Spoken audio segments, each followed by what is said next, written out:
My name is State Representative Samakab Hussein, District 65A.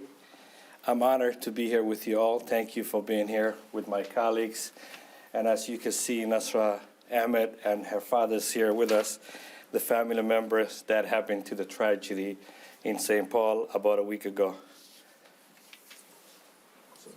Hello, my name is, excuse me.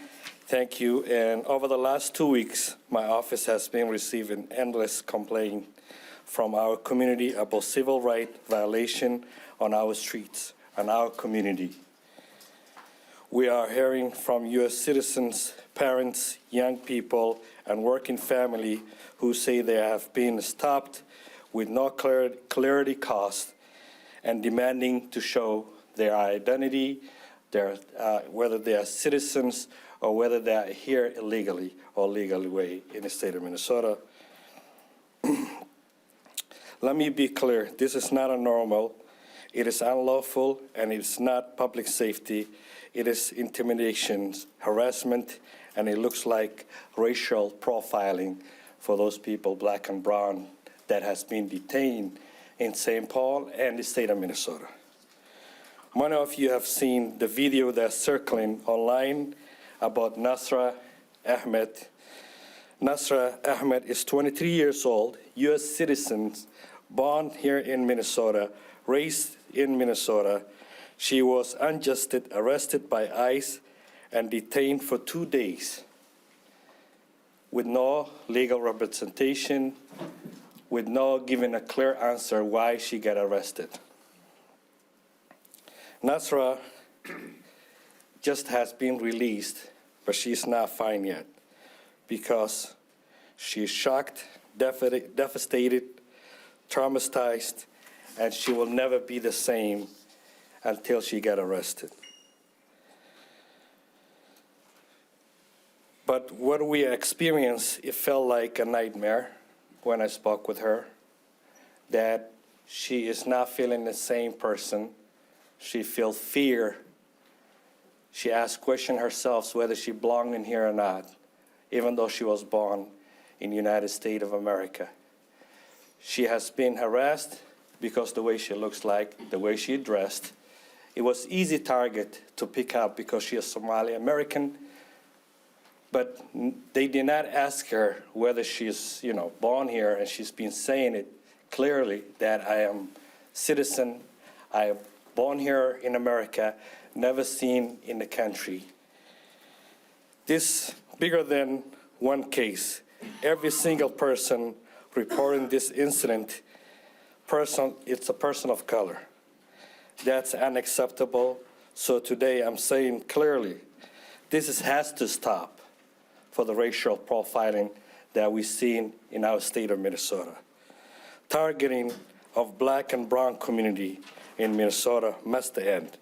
No one should be treated like a criminal because of their skin color, because their name, because their accent, or the neighborhood that they live in.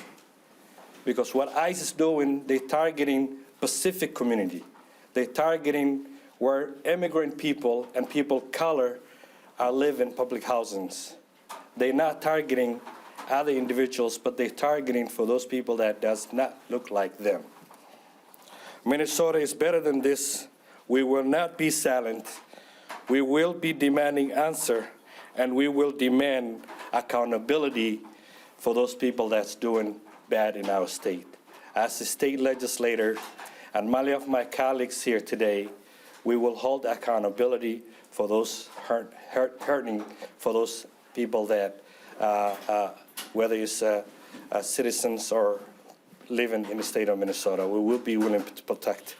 But now I would like to call Nasra Ahmed for her to testimony and say a few words. Does this mic work? Yeah, it works. Hello. You can sit back. Okay, yeah, I just want to make sure. Come a little closer. Thank you. That's Thank you so right much.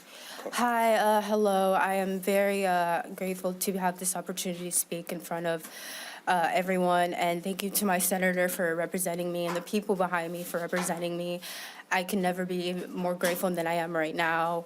I'm not used to the attention and the fame, unwanted fame that I am receiving right now. My image is out there, but it's an image for a reason. It's an image that I will carry for the rest of my life. And I am proud. I am proud to say that I've survived ICE. I'm proud to say that I stood up for what is right. And many people are saying, including my family and friends, that I will go down in history. And I will carry this on my shoulders, and I will carry it even though I am fearful. I am a bit anxious. I'm going to admit that I didn't expect this to happen, but here I am, speaking in front of everyone, and there's cameras recording me. Hi, everyone who's watching me right now. Yeah, my name is Nasra. It's nice to meet you guys. It's nice to meet everyone. I'm 23 years old. I'm from Minnesota. I also grew up in Columbus, Ohio, but I also grew up here, and I was also raised here. I was raised in both cities. Both are well-known Somali communities. So I'm Somali. I'm proud to be Somali. To me, being Somali isn't just eating bananas with rice. It's a lot. It's like it's an interesting thing. It's very hard to describe what it means to be Somali and what it means to be American, but it's like a cultural fusion. It's kind of like the bananas and rice. You know, people don't really see, like, you know, it's you know, people don't think, oh, you can eat bananas with rice, but that's what it's like to be Somali and American. It's like that combination of banana and rice, but you're gonna get what I mean. So what I'm trying to say is people might be confused by me being Somali, but then when they hear my voice, they say, this girl is very American. There's something American about her. So like my family says, you're so American. You're so American. There's something American about you. But then when other people see me, they're like, there's something Somali about you. You're really Somali, you know? So that's what it's like. You know, people always trying to assume what you are, but they know you're both. So they cannot separate the two. They just want to say, oh, you're this, you're that. But that's what it is. It's to be both. So, yeah, so I got kidnapped by ICE. So now we're gonna get into the story of what made me stand here today. So that story is, I got kidnapped by ICE. So ICE came to my neighborhood, where my neighborhood is a very Somali neighborhood. It's a predominantly Somali neighborhood. There's many Somalis that live here. And they kidnapped me. They took me. They arrested and detained me for 2 days, and I was put in county jail. Then there was this ICE agent who called me a racial slur.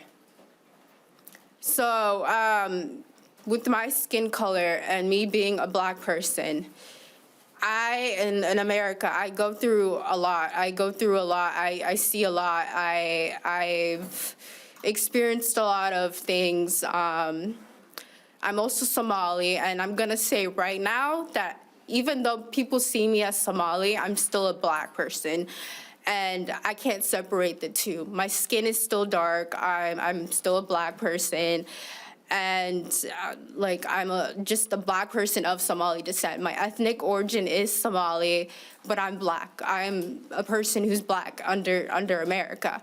So I still experience racism. I still experience many things that black Americans face. And the two can exist, and many people don't really realize that, because what they see is oh, so Somalis can't be black and they can't be, you know, Somali, but that's not the case. So yeah, so I was called a racial slur by this ICE agent, and this ICE agent was igniting racial violence towards me. He was inciting racial violence.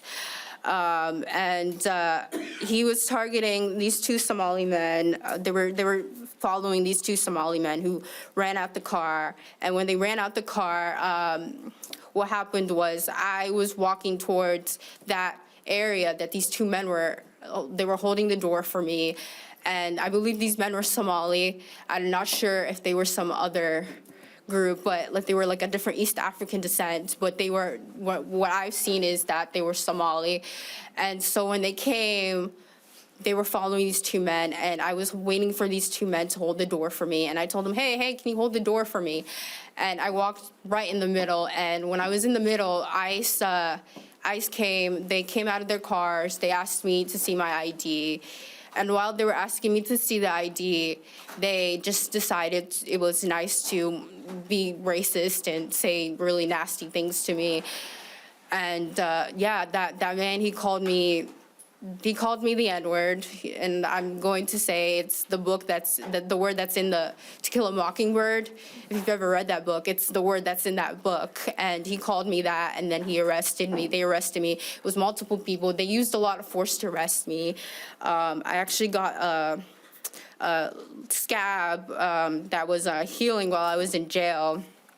But they pushed me hard. They used a lot of violence. My body still hurts. I got a concussion. It's really hard for me to speak because of that concussion. They were just using a lot of force to arrest me, and I was screaming. I was crying. I was so scared. I've never been arrested in my life.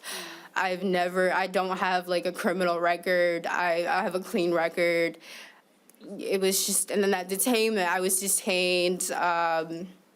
I was literal cuffs were put on my legs, cuffs on my hands. And during the detainment center is Woodville. It's in Fort Snelling. Fort Snelling used to be, historically, it used to be a concentration camp for Native Americans. And they were actually, it was this Native American place where they detained, the concentration camp was, but the concentration camp was a place where they kept many Native Americans, and they marched those Native Americans and they killed them. They killed them, they murdered them, and it was named after Bishop Whipple, Henry Whipple, I believe. Hopefully I'm getting my facts correct, but that man was a bishop who actually spoke for Native Americans, and I was actually detained with a Native American woman. And God bless her heart, she went through a lot too. She was also detained by ICE, and she was also a US citizen, and like me, and she had gashes on her face. They shattered her windows. She had blood on her jeans, her corduroy jeans, and she was crying because she was so scared because she was with her dog, she was so scared that her dog got hurt. She was so scared for her life. We were both crying together. We were holding each other tight, and I'll never forget the fear that we both felt in our hearts that day. And Deep breath. It's okay. You did enough, okay? Take a deep breath. Okay. I'm so sorry if I'm getting a little emotional, Take some time. It's okay. You've done enough, okay? Thank you. Okay, I'm so sorry. Wait, let's take a break. Yeah. Let's bring her down. We're just gonna call her dad to say exactly what he knows so far. I'm fine. I'm so sorry, I'm fine. No. Sorry, she got a little bit emotion, but I got emotion. My name is Mohamed Ahmed. I was born in Somalia. I'm raised, but I came here as an immigrant. But I'm U.S. citizen. It's not only her, but I got 7 other children with her, with 8. But what Nasra has been experienced is not supposed to be happening to anybody. It's not about whether it's a community of color, whether it's going to be. I just want to start it with, I want to send my condolences first, Renee, family, and everybody, because that way, we carrying that feeling. It's not supposed to be happening to anybody. Being detained or being shot or being killed for ICE. I think what we have seen as American today everywhere, the image we've been seeing, we've been experiencing is a lot of traumatized. And that is not supposed to be happening here in America. Look like now what we have seen It's I mean, it's not under control. It's not a control. I mean, it's kind of like violence. People by brutalized and people by injured with eyes, and I think that image is not good. But I just want to say, I want to state that what happened, Nasra, it's not supposed to be happen to anybody, whether it's citizen or whether they're going to be here legally live in America, because I have seen a lot of fear created by ICE. People could not go to outside, do their own daily life. They cannot go to shop, they cannot go to work, because people got fear because of how ICE brutalize people, how they, treat, like a lot of mistreatment out there we haven't seen. The image we've seen is not good. But what happened, Nasra, was she was doing her own daily life. She went out, she came back. They sitting at the parking lot, the Afton View apartment. That's where they sitting, that's where they station. Even the other night, 9 o'clock, every night, 9 o'clock, they've been sitting, waiting people to be victimized. That's how they do. They ask about the ID. If the person refuses, jump onto them, then detain, put in the van or whatever the car, take it to the jail. But what happened, Nasra, was not supposed to be happening. And they ask about her identity. What she stated, I wasn't there, but what she stated, she provided to them. But they're not satisfied because how she looked. Then they tried to detain, maybe she resisted, I'm not sure. I wasn't there, but the video is there. When she resisted, they arrested anyway. They put her in jail, I could not find it. The word is spread around the community, be she detained, I'm not sure where to follow. The also other issue, the other problem I've been raising today, and the people in America can hear is, ICE, they don't have a place to call, even if they detain anybody. It's like, if you be like in the middle of nowhere. Then I talked to Samakab. I'm glad everybody here today. I'm so appreciative. I mean, I talked to representative of Samakab. Then he's the one who helping me out, where to find. And that's where we locate. That's when we located. She's in jail of, I think it was Shelburne County Jail. That's where she located. That's where they put her. They kept her 2 days. They released her. But when she got home, we saw it. She got injured. She got a head concussion. She also got some other bruises on her legs. And she's still feeling like, the way they handcuff, she's still feeling like her hands pain. She got back pain too. Also two or three guys on the top for her. We have that video too. It's out there. People can see it. And that's what happened. And I'm glad all of you here today to listen to what we're saying. And I appreciate if you guys come to and take to our words and show to the American people what is going on. It's not right thing. Thank you. Thank you, Abba. Senator, would you like to speak, or do I carry on? No, we'll wait. Thank you. You did a good job. Thank you so much. Good afternoon, Representative Maria Isa Perez-Vega. I represent District 65B of our capital city of St. Paul and the suburb of West St. Paul. I'm also the chair of our St. Paul State House delegation, where this is taking place into a citizen of St. Paul.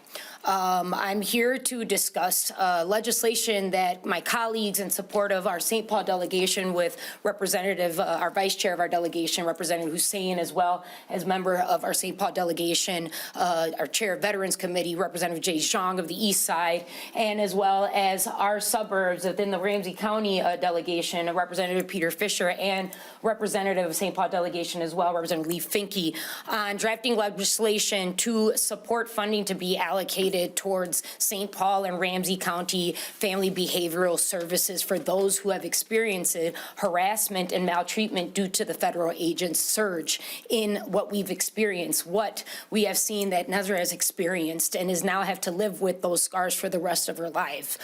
We also have been drafting language to be supportive to those children who are of DOPA, have filed for DOPA and are no longer with their parents and guardians, that is separating. What we see every day, that is our federal agents getting the enablement of hatred through the support of hatred to divide families. This is what's happening in our capital city. This is what's happening throughout our state. I was here earlier with many similar colleagues that are behind me discussing why we are asking the demands of ICE out. We've heard yesterday in a press conference with several law enforcement from different districts that are represented here and outside of the capital city saying that ICE is not keeping our community safer. Our communities are actually experiencing violence, kidnappings, abductions. It's happening where we can't say we're working on things here at the state day by day. We're working on these issues hour by the hour. We have fellow electeds here from our capital city, from our council members. We have folks that have been working directly with rapid response groups of people that have been legally observing.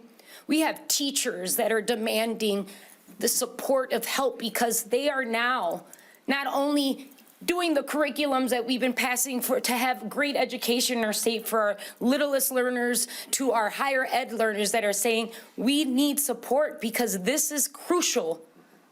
This is trauma that is not ever going to leave this young woman for the rest of her life.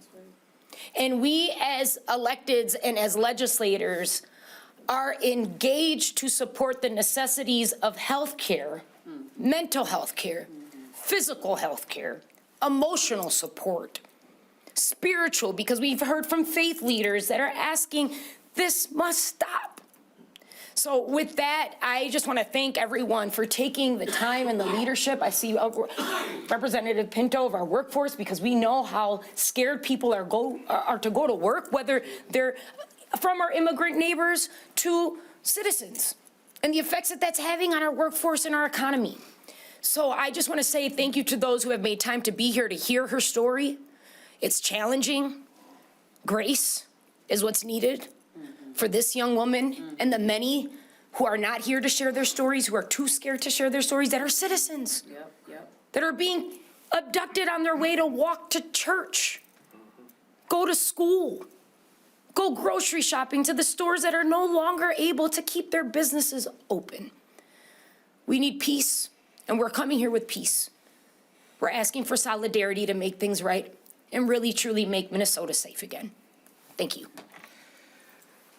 I would like to also echo that what happened to Nasra, not only, but I've been getting a lot of other calls, the individuals that has been taken from Minnesota and taken to Fort Snelling and then transferring to Houston, Texas. And then they find out they are legal here to stay United States, and they take their belonging and they let them go with no cell phone, with no identifications, and in the street of Texas, a state that they have never seen, never been. And this has to be end. It's unacceptable. It's kidnapping for those people that here legally. We're not defending for those people that, does something wrong or, getting to, but we protecting for those individuals that are here, that live in, they are our neighborhoods, they are our coworkers, they are making difference in the state of Minnesota. This is hurting our economy. And as Representative Vega said, we have to have a peace. And it's enough, it's enough. Have you seen a lot of people are protesting because they are demanding for justice? Thank you. Thank you. At this time, we'd like to open up for any questions that the press and public may have. But not for Nasra, out of due respect for her emotional well-being. There was a federal order Friday saying that ICE can no longer use chemical irritants, can no longer do traffic stops, a bunch of stuff seemingly curtailing what ICE agents could do. Have any of you noticed any change in how ICE agents have behaved since that order on Friday? Sorry, excuse me. I didn't see that. Good afternoon, State Representative Mahmoud Noor. I think you've heard from my colleagues.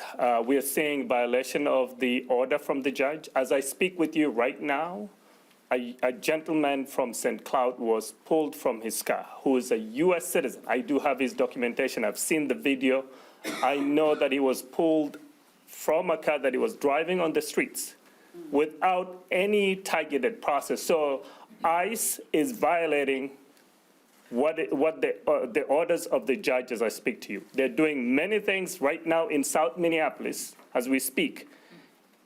We have to follow the rules. We have to follow things that are established through the legal system. We have that separation that needs to be respected. And I can tell you that, no, they're not respecting the order that came from the judge. What further action could you take then, maybe, if they're not following it? Representative Dave Pinto from St. Paul.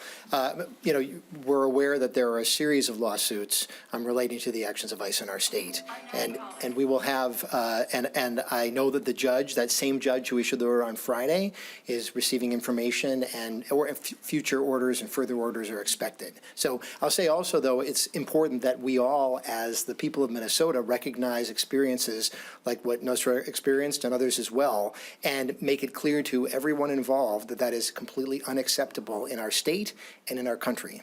Unacceptable, full stop. Thank you. Sounds like we're hearing story after story of American citizens being detained. That doesn't seem to be something that ICE is at least publicly keeping track of from a data perspective. Is anyone within the Capitol or anything along those lines trying to keep a comprehensive list? I spoke with our county attorney, our Ramsey County Attorney, John Choi, this morning, who has expressed, call 911, report to your police, create documentation so that it is filed, so that we can have that data and that we can utilize that data to continue to protect our state. And so please don't eliminate from calling 911. If you contact 911, and our Attorney General, I had some messages that Representative Noor can address as well. So there's a portal that has already been created by the Attorney General, and so we are asking anybody whose rights, their constitutional rights have been violated, they need to do that documentation by uploading the information that they have to that portal. There's a lot of parents that they're scared to come out, and some of them, they can't afford to go to work, and they can't afford to pay their rent now, and the month is over. So is there somebody can help them, or you guys, anything that you guys prepared to help for those people because they're scared to go out? Hello, everyone. Anika Bowie, St. Paul City Council, Ward 1. So today, during our city council meeting, the council has committed to passing a letter to Governor Walz to actually mandate put into effect a moratorium on evictions. We all know that in the midst of this crisis, it's so hard for our landlords and our tenants to even think about rent, think about going to school, thinking about going to work, how to make ends meet.